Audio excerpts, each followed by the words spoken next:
Okay.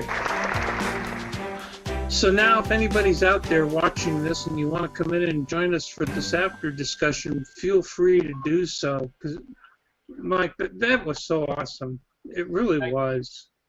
Thanks for the opportunity, buddy. Hey, I'm glad we got it recorded because there's a lot of people who have no idea about this stuff, and just to have it out there for them is great. Definitely.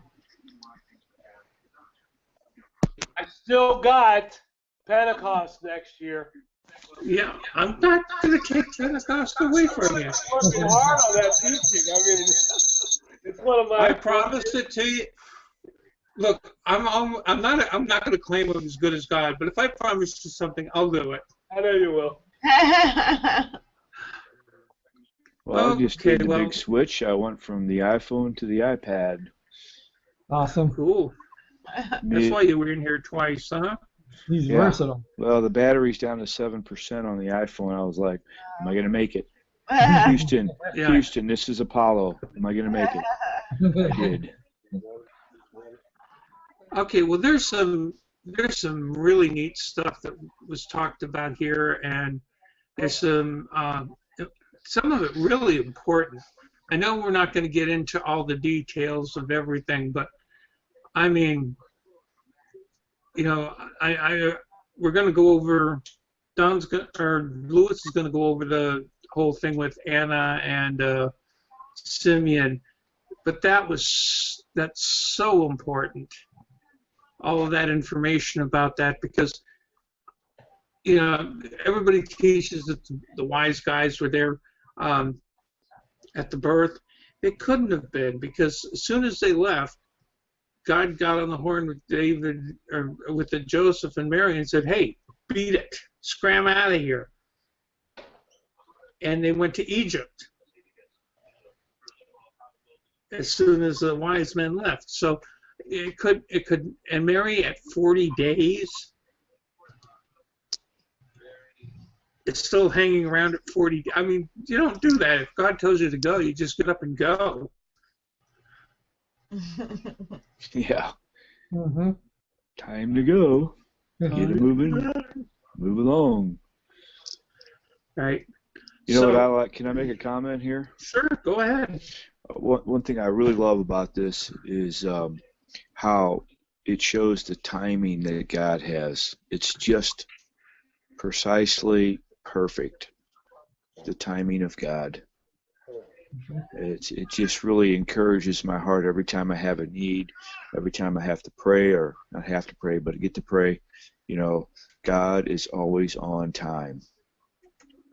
And that is what's so awesome about being able to see this. It just keeps reassuring my heart that, whoop, you know, don't worry.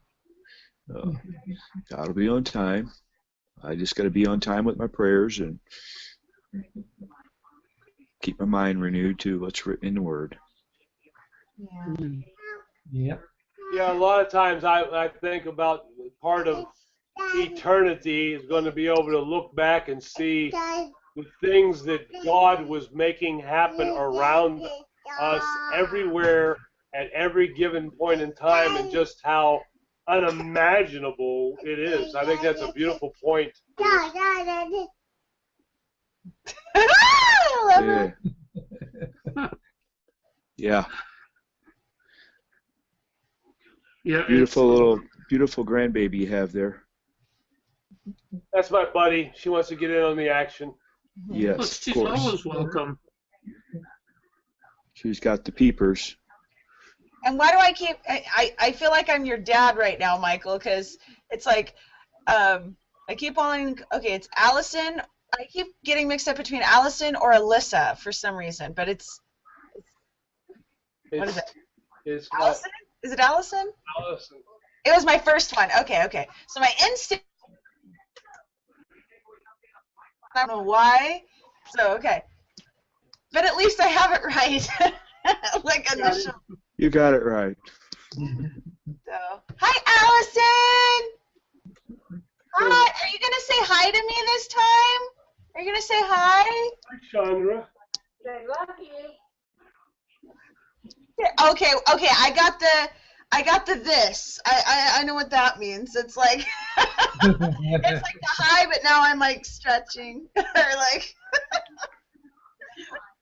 Do all kids do that? All kids do the whole. Yeah, see, and then she's like, shoving her head into you, kind of thing. Yeah. Hi, and then they hide their hand. They'll do that. It's so cute. That means she likes me, right? Right, Allison? Do you like me? Do you like Chandra? She wants to know you like her. Can you wave hi again and then like hide your hand behind your head again? there you go. Oh, she's so cute. Oh, hi there. Whoever's in the background. That is Allison's mother. That is my baby. That's the Oh, baby. you have the cutest daughter. Thank you. She is so cute. She used to be this cute too. One time, I don't know what happened. She took after me. Beautiful. Oh, how old is your daughter, Michael, and how old is your grandbaby? Sandy is 21, and Allison is over 2. I know that much. July the 30th, 31st, she was 2. Wow. Yeah, my daughter's 29, and my grandbaby's just a little over 2. They're around. Oldest one's The babies are about the same age. Yeah, our oldest one's 37. There's 5 of them, and there's 3 grandkids. The other 2 are 10 and 12? 12 and 9. I have to get feedback here. I'm not very good. I have a hard enough time remembering how old I am. Yeah, me too. And I know you get mad at me when I say stuff like that, but seriously, like I think it's something in my food. I'm like, I even had to ask my husband. I'm like, honey, how old are you? I'm like, are you 38? Are you turning 38 or 39? And he kind of like gives me the look, but he knows how I am, so I'm just like, seriously, honey, I'm like, I don't even remember how old I am. Like, I think I'm 32, and I know that's maybe it's too young to you guys to start forgetting, what your age is, but I'm there already. So I don't know what to say as I get older. Have 5 kids. Remember when we were your age? Have no problem with you forgetting things at 32. Yeah. Sure. I'm sure. I can't even remember how old I was when I started forgetting things.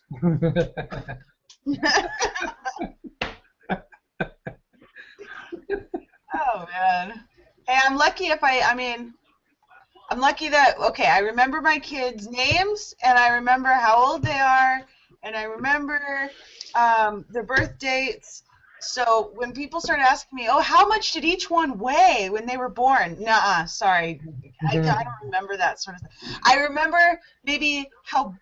remember how big they felt coming out.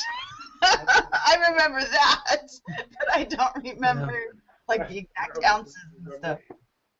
The baby being born, it reminds me of a question here for the teaching. No, it was interesting. You took us into Revelations. Is that the only place in Revelations that's concerning the birth of Jesus Christ, or talking about that? The only one that nails down the time like that I know of. Okay. From the standpoint And then, of event actually took place, and it being referenced to September the 11th, 3 BC from an astrology point of view. okay. How many other different events that happened in the Bible are mentioned in the stars? There's a lot. Yeah. Law Song's teaching covers some of it.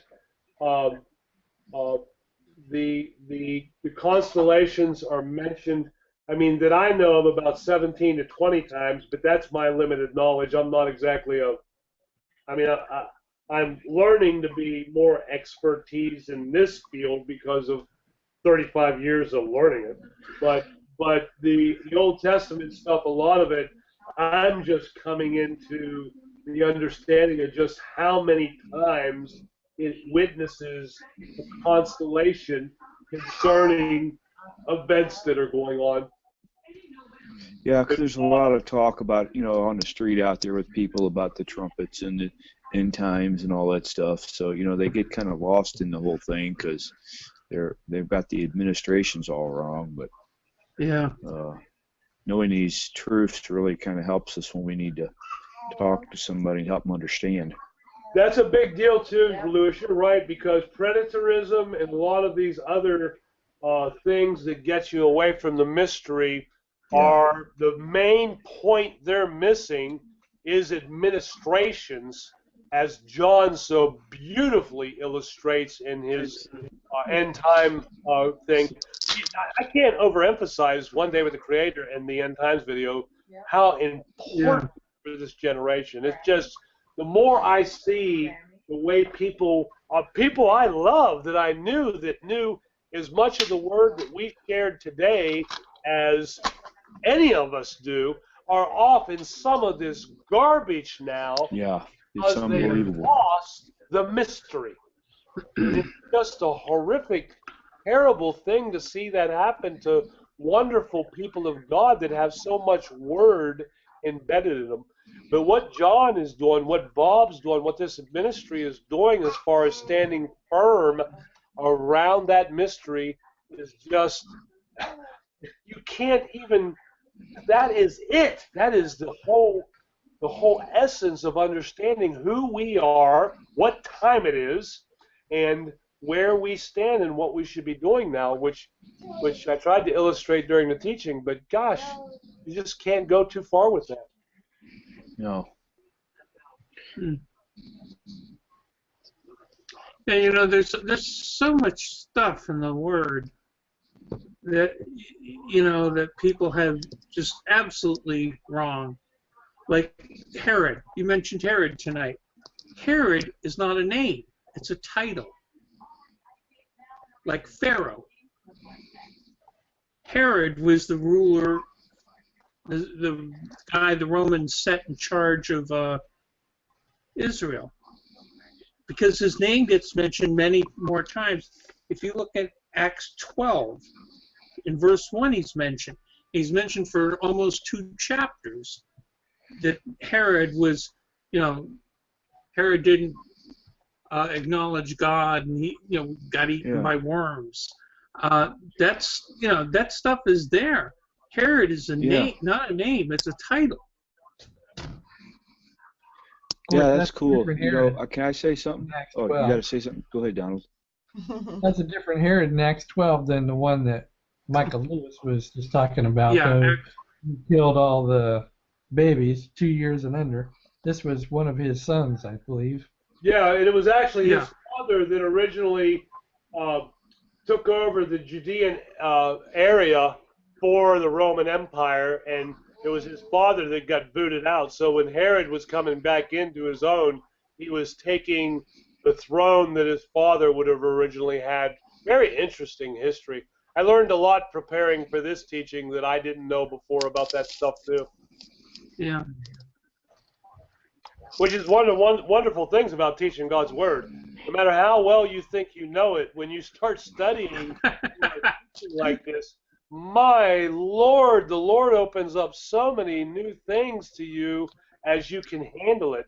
And that's where the other thing that we're learning a lot about in this ministry about progressive revelation, where certainly we can see it through the book of Acts and in the unveiling of the mystery significant to our time, but it's all throughout the Word, even from Genesis 3:15 to where the seed is mentioned and how that seed progressively was revealed through the entire Hebrew Scriptures to get more and more detail about who and what this man would be for God, all the way to the revealing of the mystery.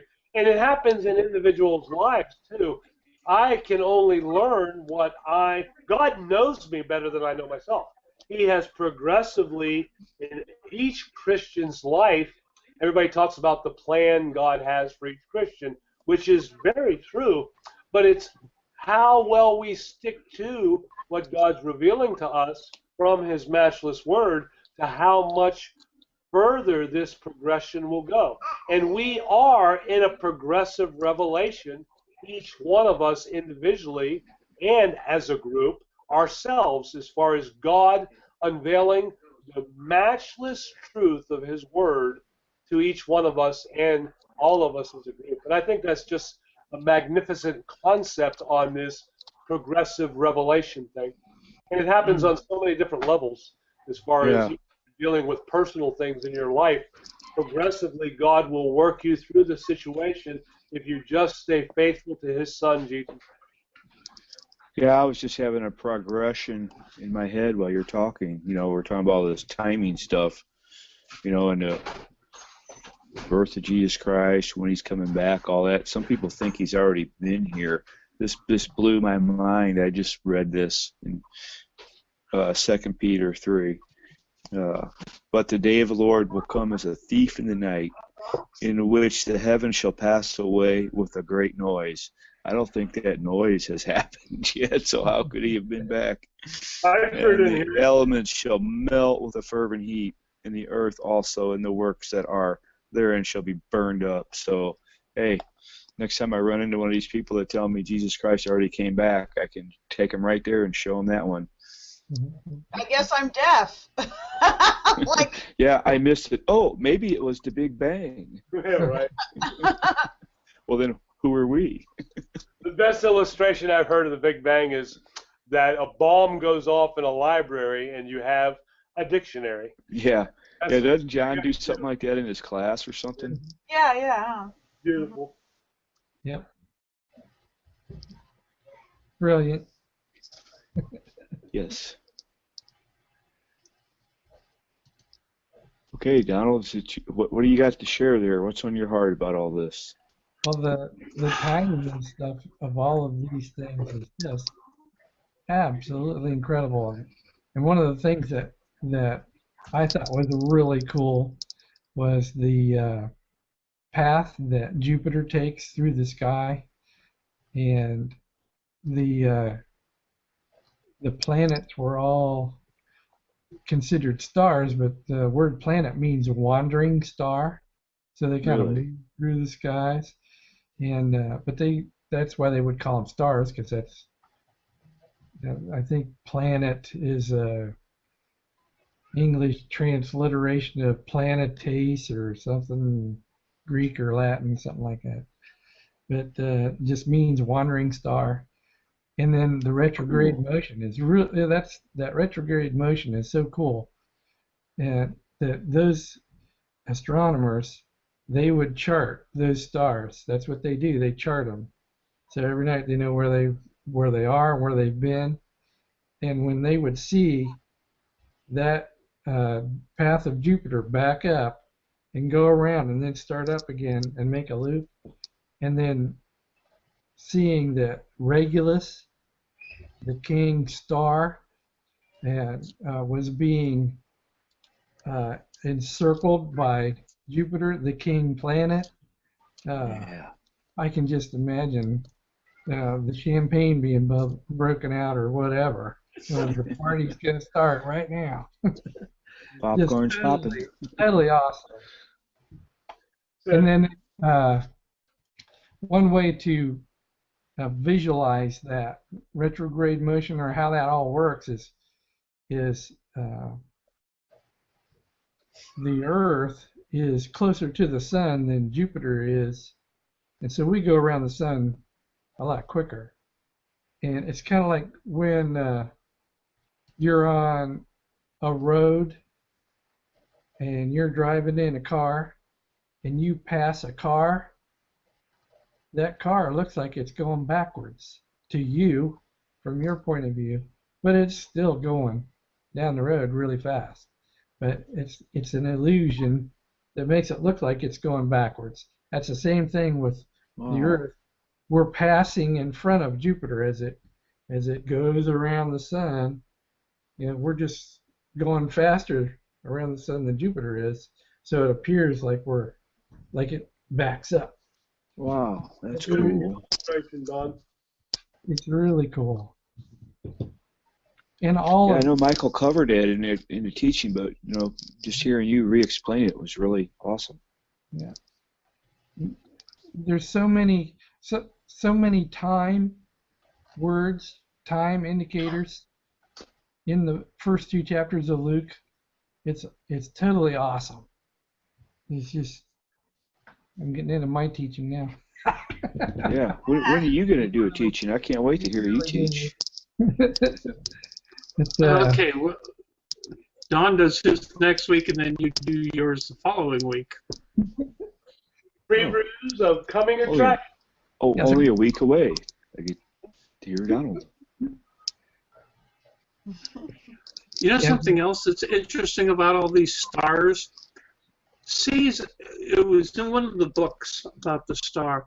Caesar actually had himself coronated on the basis of the traveling of these stars, the king star Wow. in particular, because some certain event happened, and Augustus Caesar decided that that was the time for him to be coronated.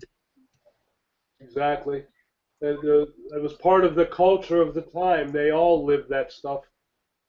Most of them to erroneous ends because it wasn't based on the word. But nevertheless, still, all the errors, the devil can't, he's not very original. He has to take what God has shown his people and change it. It's what he's been doing since Genesis. The dilution of good and evil with evil by changing the goodness of God. That's all he can do. Yeah. That old analogy of the counterfeit bill, to where bankers are trained by counting and working with real money so much that when a counterfeit comes through, they can recognize it.